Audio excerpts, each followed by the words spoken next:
Hello friends, Omkar institution of civil services में आप सभी का स्वागत है। आज हम बात करेंगे माश्को पिरो ट्राइब के बारे में। आखिर ये चर्चा में क्यों? तो जैसा कि आप देख पा रहे हैं, तो ये जो कुछ 40 to 50 पीपल हमें दिखाई दे रहे हैं, ये है माश्को पिरो ट्राइब के। इन्हें अमेजोन रेन फॉरेस्ट में देखा गया। साउथ अमेरिका में जो एक कंट्री है पेरू, उस पेरू कंट्री में जो अमेजोन रेन फॉरेस्ट का एक पर्टिकुलर एरिया है, वहाँ पे लास पेड्रास रिवर की बैंक्स पे हमें ये माश्को पिरो ट्राइब देखने को मिली है। ये जो पिक्चर हमने देखा है अभी, ये पिक्चर ली गई है सर्वाइवल इंटरनेशनल के द्वारा। सर्वाइवल इंटरनेशनल क्या है? एक ह्यूमन डेवलपमेंट ऑर्गेनाइजेशन है जो ट्राइबल पीपल्स के सर्वाइवल के लिए और उन्हें जो भी दिक्कतें होती हैं उन्हें रिजॉल्व करने के लिए एक संस्थान है, जिसका एस्टेब्लिशमेंट हुआ था 1969 में। सर्वाइवल इंटरनेशनल जो ये संस्थान है, इसका एस्टेब्लिशमेंट हुआ था 1969 में।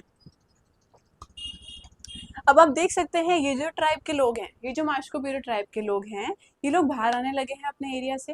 ये लोग क्यों बाहर आ रहे हैं और बाहर आके कर क्या रहे हैं? ये बाहर आके क्या कर रहे हैं? ब्रांचेस को इकट्ठा कर रहे हैं अपने टेम्पररी शेल्टर्स बनाने के लिए। अब इन्हें टेम्पररी शेल्टर्स बनाने की क्या आवश्यकता पड़ गई? तो देखिए, ये जो एरिया है, ये पेरू कंट्री है।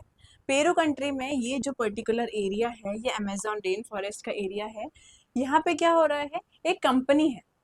कंपनी कौन सी है? कैनालेस ताहुमानू। कैनालेस ताहुमानू जो एक कंपनी है, इस कंपनी ने इनके एरिया में जो माद्रे दे दियोस, ये जो इनका एरिया है, यहाँ पे आके इस कंपनी ने क्या चालू कर दी है? लॉगिंग एक्टिविटीज चालू कर दी है।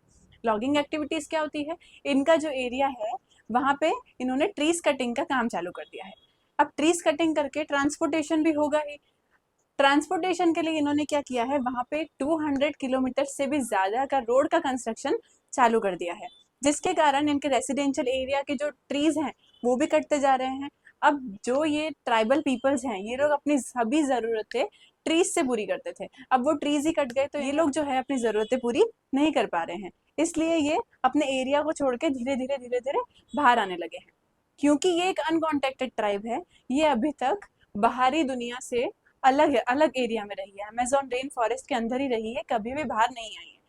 अनकॉन्टेक्टेड ट्राइब जब बाहर किसी भी लोगों के कांटेक्ट में आएगी, बाहर अलग अलग डिजीजेस के कांटेक्ट में आएंगी, तो इनके पास इम्यूनिटी इतनी नहीं है कि ये उन सभी डिजीजेस से फाइट कर पाए, जिसके कारण क्या होगा? इनका सर्वाइवल जो है वो टफ हो जाएगा। इनकी जो जीवन शैली है वो हम लोगों से बिल्कुल अलग है।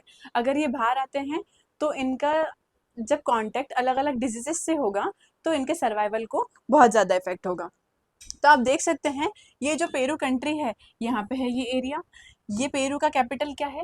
लीमा। ये जो कंट्री है ब्राजील, और ये जो कंट्री है बोलीविया। ये क्या है? पेरू कंट्री के नियर बाय कंट्रीज है। इसी की बॉर्डर पे, इन दो कंट्रीज की बॉर्डर के से जाता हुआ है ये एरिया है, जहाँ पे माश्को पिरो ट्राइब को देखा गया है।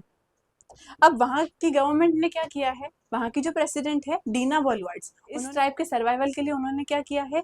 वो जो एरिया माद्रे दे दियोस जो एरिया है, इसे इन्होंने प्रोटेक्टेड एरिया घोषित कर दिया है।